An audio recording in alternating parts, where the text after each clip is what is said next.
명절 기간이 길어서 좀 여유 있는 시간을 한 주간 보냈던 것 같습니다. 저도 좀 여유롭게 한 주간을 살았는데요.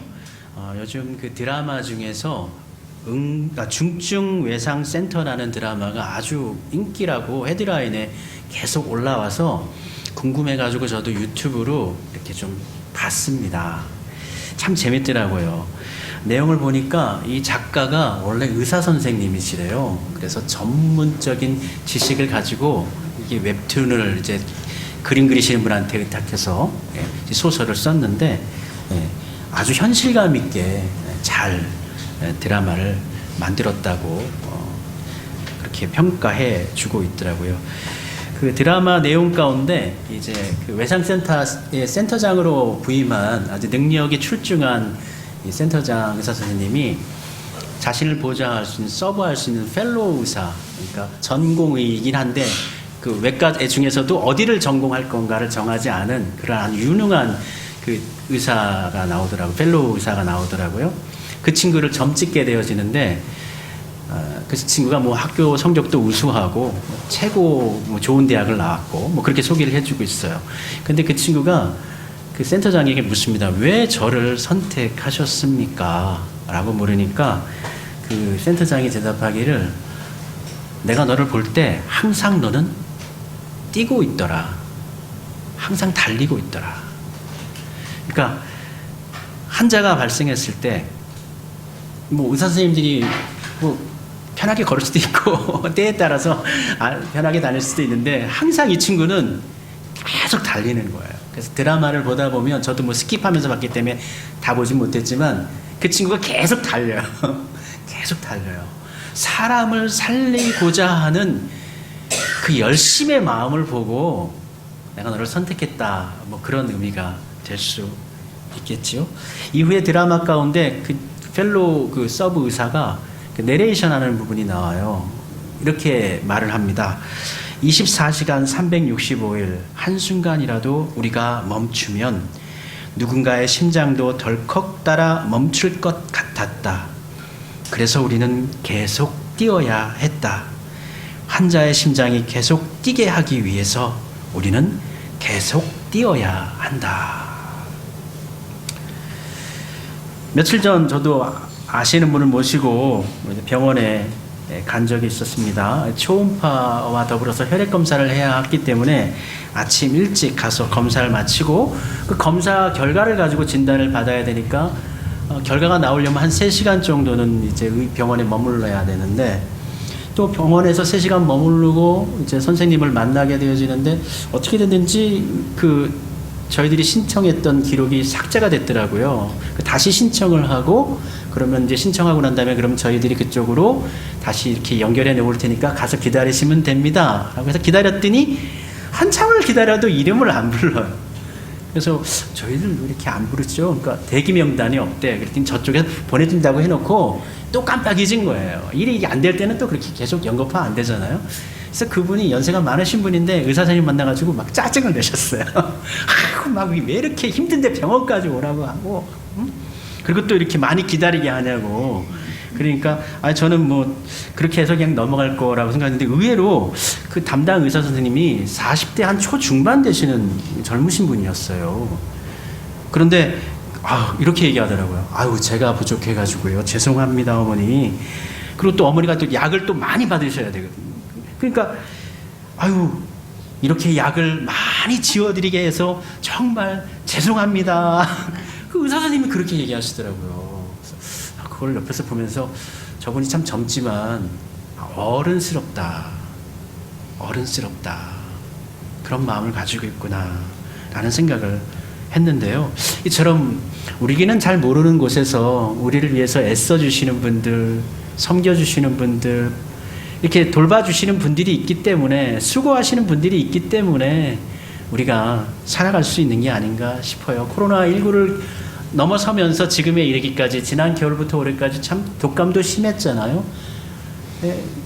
그 어려운 것들, 어떤 병원에 가서 우리가 진료를 받고 하는 것도 우리 스스로도 환자가 되어서 아픈 것도 어렵지만 그래도 그분들이 계시기 때문에 치료해 주시는 분들이 계시기 때문에, 수고해 주시는 분들이 계시기 때문에 우리가 살아갈 수 있고 이 사회가 유지되고 있는 것이 아닌가, 그렇게 생각을 합니다.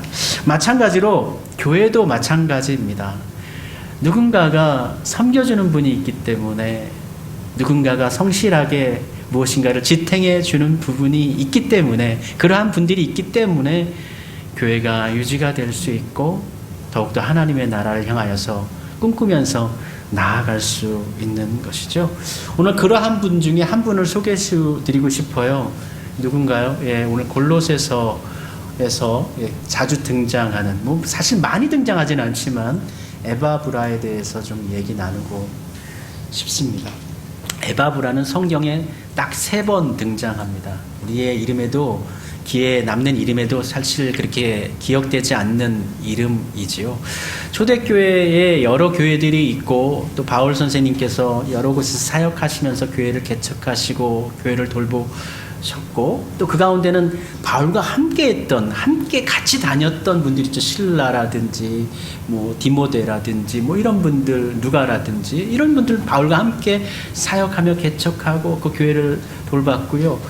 그러한 분도 있지만 바울과 함께 하진 않았지만 똑같이 바울이 한 것처럼 교회가 없는 곳에 교회를 개척하고 그곳에 성도들을 돌보고 그들이 하나님 앞에 온전히 설 수 있도록 자신이 가지고 있는 능력의 최대치를 발휘해서 애쓰며 수고했던 사람들이 있었던 것이죠. 그 가운데 에바브라가 있었습니다. 골로새서 1장, 지난 주간에 우리가 읽었던 골로새서 1장 7절에 바울이 에바브라에 대해서 3가지 면을 이야기하면서 소개해주고 있는데, 첫 번째는 함께 종된 사랑하는 에바브라.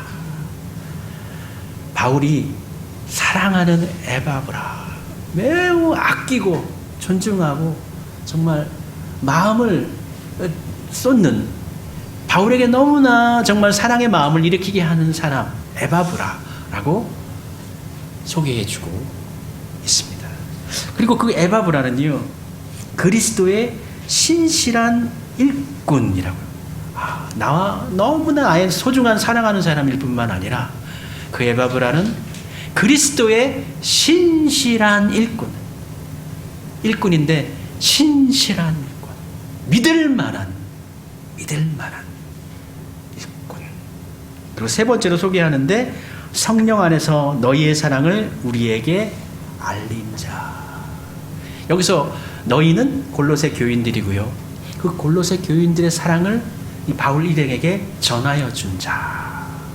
그러니까 소통하면서, 중간에 바울과 골로새 교인 사이에서 소통하면서 그 사랑을 나누어 주었던 자, 또 바울과 직접적으로 사랑을 나누었던 자, 그는 하나님과의 관계 속에서도 신실함을 가지고 살았던 자에 대해서 이렇게 골로새서 1장 7절에 에바브라를 소개해 주고 있습니다. 그리고 골로새서 4장 12절과 13절에서 또 에바브라를 다시 한번 또 이야기하게 되어지는데, 에바브라를 이렇게 소개합니다. 그리스도 예수의 종이요 항상 너희를 위하여 애써 기도하는 자. 골로새 교인들을 위해서 항상 수고하면서 기도해 주는 자라는 거예요. 지금 바울과 함께 있거든요. 바울과 함께 있는데 바울이 본 것입니다. 에바브라가 같이 있으면서, 같이 머물며 살면서 항상 멀리 떨어져 있지만 골로새 교인들을 위해서 열심으로 기도하는 모습을 바울이 본 거예요. 기도해 주는 자, 기도하는 사람. 우리 그리스도인들의 인사가 있죠. 예, 기도하겠습니다. 예, 기도해 드리겠습니다. 너무나 이제 일반적인 말이어가지고 기도를 안 하면서도 기도합니다. 기도하겠습니다. 그래서 이 너무 양심의 거리낌이 있어서 저는 기도합니다 또는 기도할게요라고 하면 그 전에 문자를 보내기 전이나 얘기하기 전에 먼저 잠깐이라도 기도하고 난 다음에 문자를. 그래야 좀 양심의 가책이 좀 덜해질 것 같아가지고. 근데 에바브라는 바울이 본 거예요. 말만 기도하겠습니다. 예, 기도할게요. 그게 아니라 항상 떠나왔지만 골로새 교인들을 위해서 애써 기도하더라는 거예요. 떨어져 있어도 그리고 또 13절에 보면 4장 13절에 보면 라우디게아에 있는 자들과 히에라볼리에 있는 자들을 위하여 많이 수고하는 자. 골로새 교회 근처 동네입니다. 근처 동네에 있는데 그곳에도 교회가 있었던 것이죠.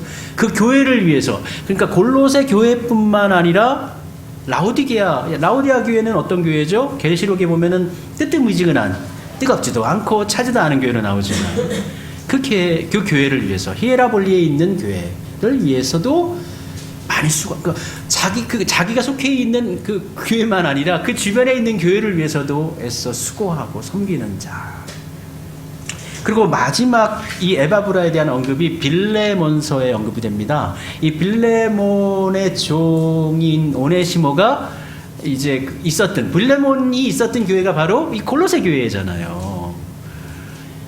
이 빌레몬서에 에바브라가 등장을 하게 되어지는데 1장 23절에 이렇게 기록하고 있습니다. 그리스도 예수 안에서 나와 함께 갇힌 자 된 에바브라. 나와 함께 갇힌 자 된 에바브라예요. 로마에서. 에바브라는 감옥에 갇힐 일을 하지 않았어요. 에바브라는 그러니까 튀르키예 중심부에 있는 골로새에 살다가 교회에 문제가 생겼어요. 골로새 교회에 문제가 너무 심해요. 그래서 그것에 대해서 조언과 도움을 구하고자 이제 바울을 만나러 로마로 가게 된 거예요. 대단한 거죠. 터키 중앙 부분인 곳에서, 그냥 내륙이 있는 곳에서 배 타고 아마 로마까지 갔을 것 같은데요. 아마도 이건 자신의 당하고 있는 어떤 어려움에 대한 부분을 조언도 받기를 원하기도 했겠지만, 바울을 섬기고자 한, 감옥 가운데 수인이 되어 생활하고 있는 이 바울을 돌보고 싶은 마음이 있어서 아마 에바브라가 로마까지 간 것이 아닌가라는 생각이 드는 게, 왜냐하면 에바브라는 지금 죄인이 아니에요. 감옥에 갇힐 일이 없어요. 그 로마에 도착해가지고 어떤 잘못된 일을 해가지고, 밉보이는 일을 해가지고 감옥에 갇혔나 보다라고도 생각해 볼 수 있지만 사실은 그거는 아닌 것 같고요. 그리스도 안에서 나와 함께 갇힌 자, 본인 스스로 원해가지고 바울과 함께 있기 원해서 바울 곁에서 바울을 지극히 돌보면서 같이 하면서 위로했던 자. 그러니까 본인이 죄인은 아니지만 나와 함께 있으니까 바울이 그러한 에바브라를 더불어서 어떻게 해요? 가리켜서 나와 함께 갇힌 자라고 표현해 준 거라고 볼 수가 있는 것이죠. 그만큼 이 에바브라의 사랑이 참 바울에 대한 존중함이 얼마만큼 대단한가라는 것을 우리가 파악해 볼 수 있는 것이죠. 골로새 교회는요, 에바브라가 세웠습니다. 설립했습니다. 개척했어요.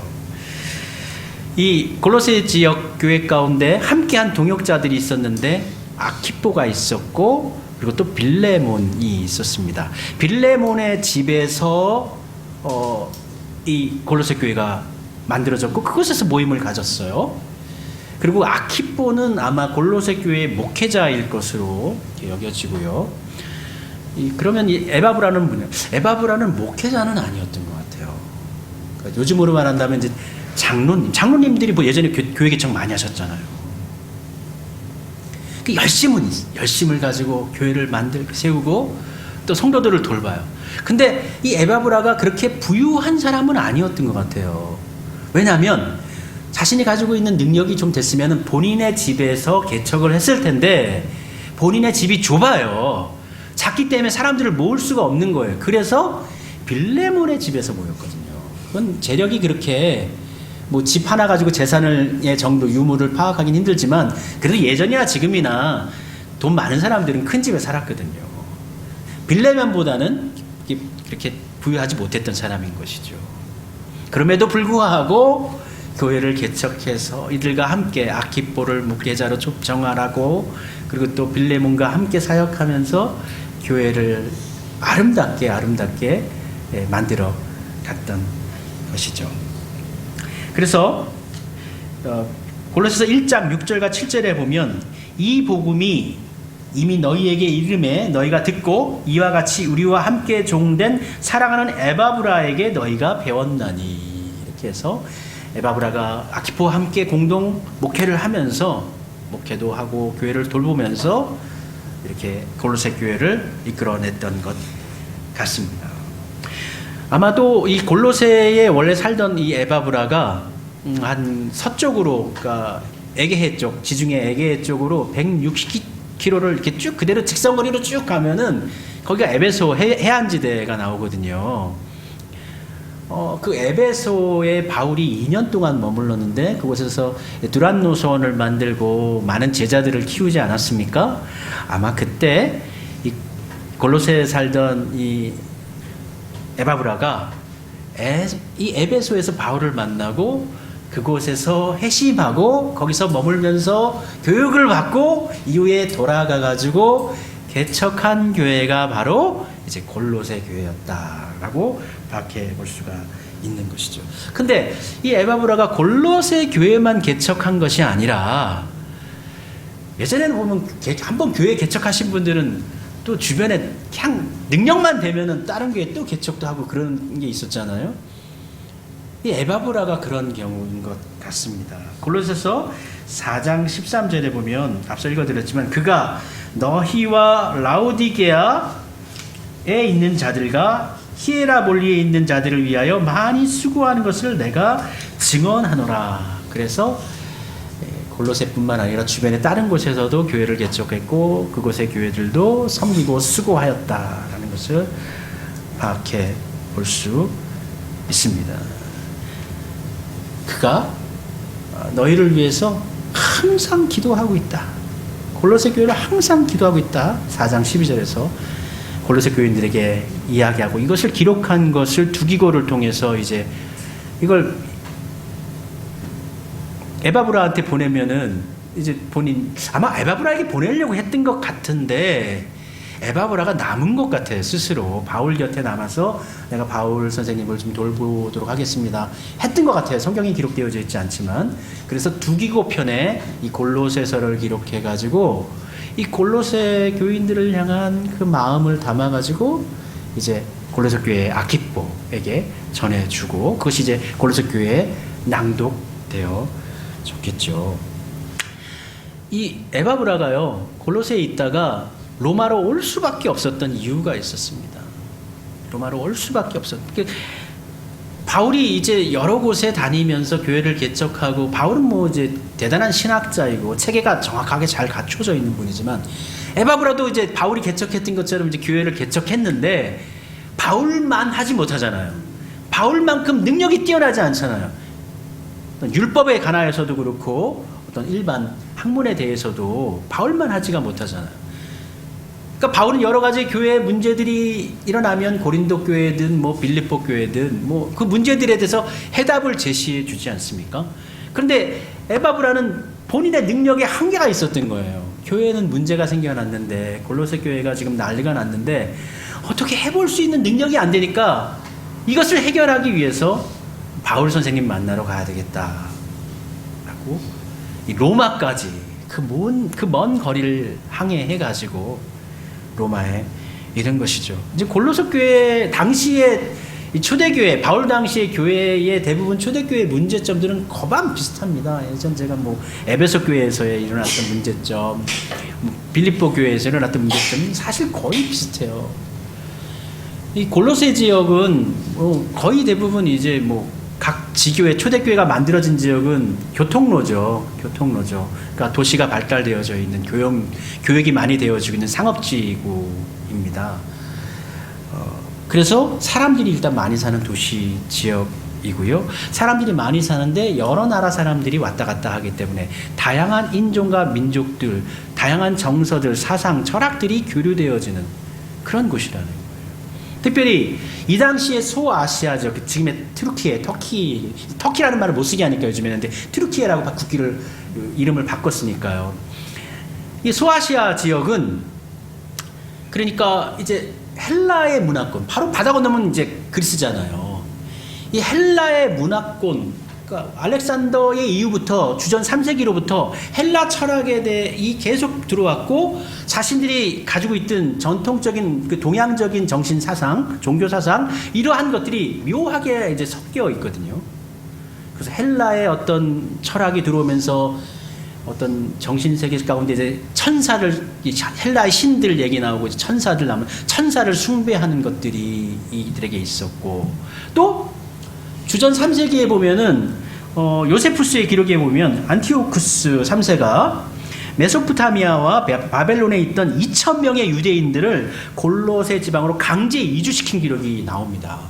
그러니까 이 골로새 지역에는 300년 전부터 유대인 남자들만 2,000명이니까 가족들이 같이 왔겠죠. 그러니까 이쪽 지역에는 지금 엄청나게 많은 유대인들도 같이 살고 있는 거예요. 유대인들은 어떻습니까? 율법에 완고하지 않습니까? 그러니까 이 교회 내에는 유대인들이 있는데 이 유대인들은 철저한 유대주의, 율법주의, 모세의 율법 그것을 지켜야 된다라는 그러한 생각을 가지고 있는 사람들이. 그러니까 헬라의 철학 사상 가운데에서 점성술이라든지 또는 천사 숭배라든지 또 유대인들은 철저하게 예수님을 믿을 뿐만 아니라 유대의 윤리 또 삶의 원리 율법 구약의 율법을 지켜야만 구원받을 수 있다라는 사람들의 주장이 있었던 것이고 이것뿐만 아니라 누가 말씀해 보면은 이제 2장 8절에 보면 누가 철학과 헛된 속임수로 너희를 사로잡을까 주의하라 이것은 사람의 전통과 세상의 초등학문을 따름이요라고 되어져 있는데 당시에 어떤 철학뿐만 아니라 지식 이러한 것들로 이제 삶의 모든 것들을 평가하고 그러니까 철학적인 이성으로 이해되지 않는 것은 신뢰하지 않거나 믿지 않으려고 요즘에 우리 젊은이들이 많이 그런 생각에 굉장히 심취해 있거든요. 증명하지 못하는 것, 눈에 보이지 않는 것, 이해하지 않는 것은 그냥 없는 것이다. 만들어진 것이다. 이렇게 그냥 단정해버려요. 이제 그러한 사조가 여기에 있었던 것이죠. 뿐만 아니라 한편으로는 영적인 것. 그러니까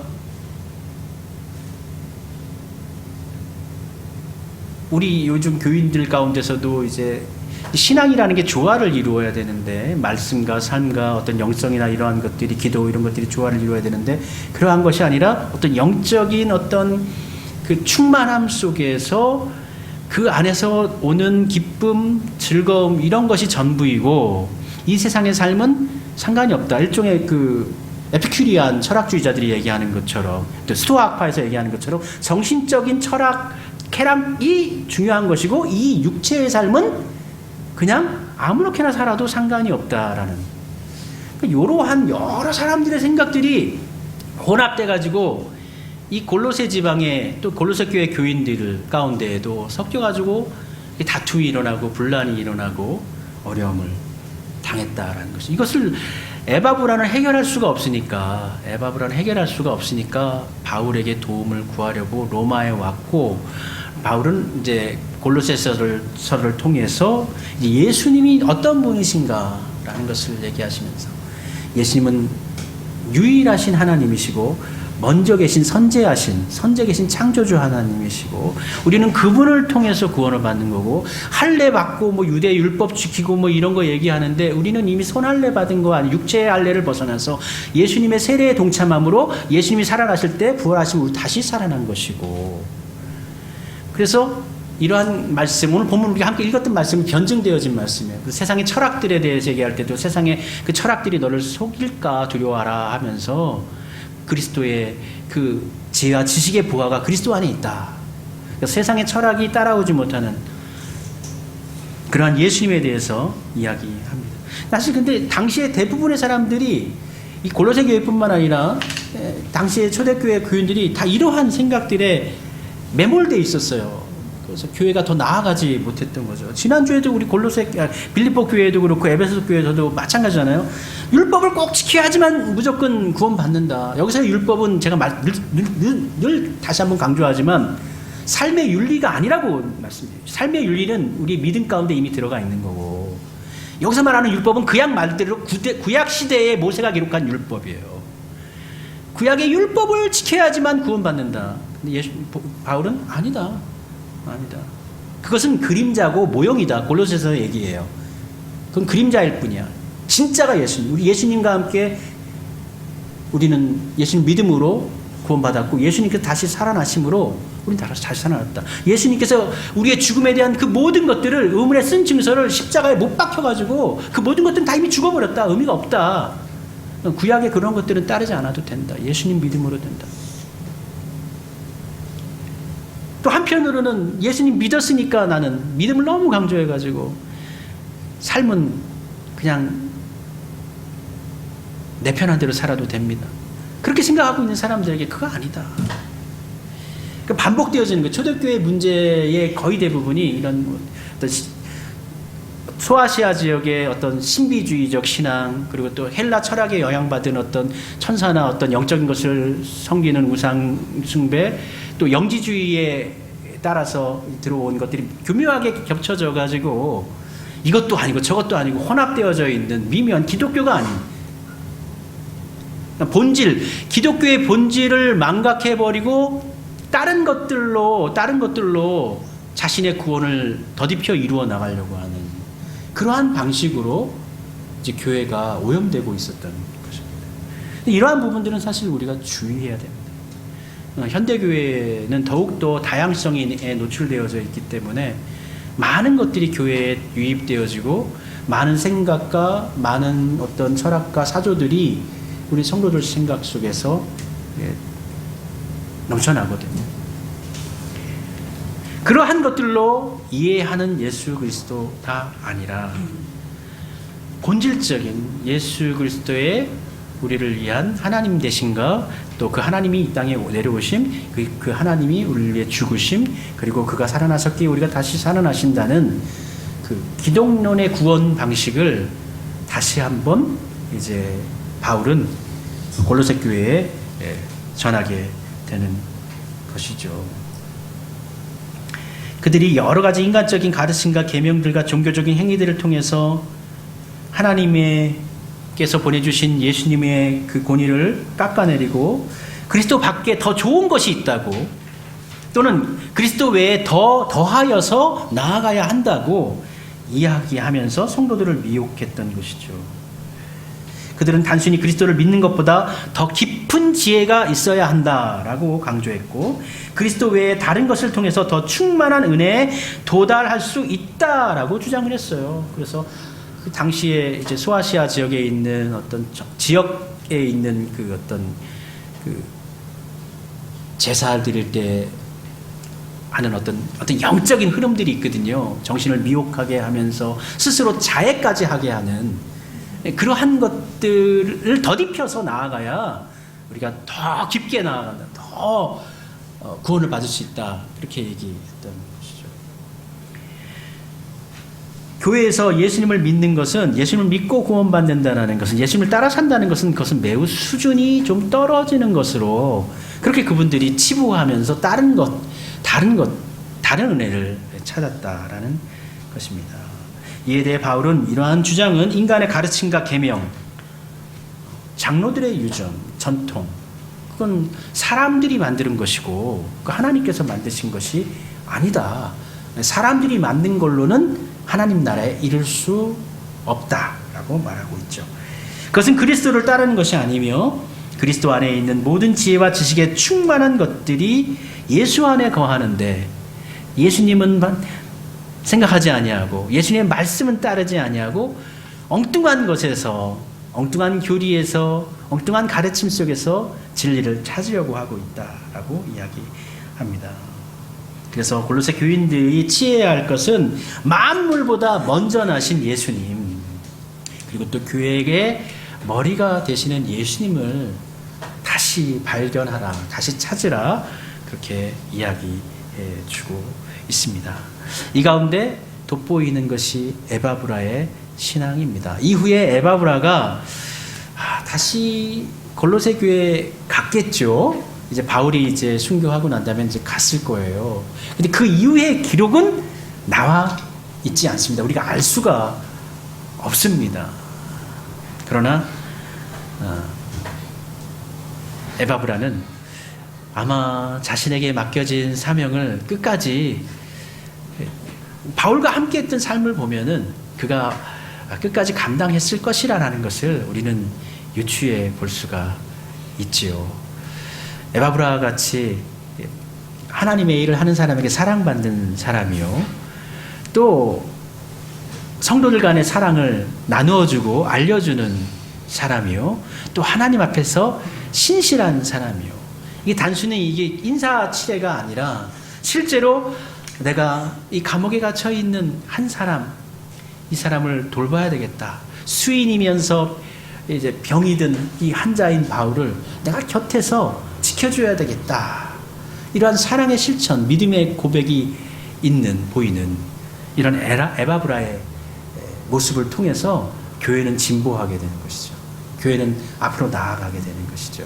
그래서 우리 교회 안에서도 이 에바브라 같은 서로를 하나 되게 하고 소통하게 하고 하나님 앞에 신실함, 또 성도를 서로 섬김을 통하여서 서로의 아픔을 돌봐주고 세워주고, 그러한 에바브라의 모습을 우리 모두가 또한 담기를 원합니다.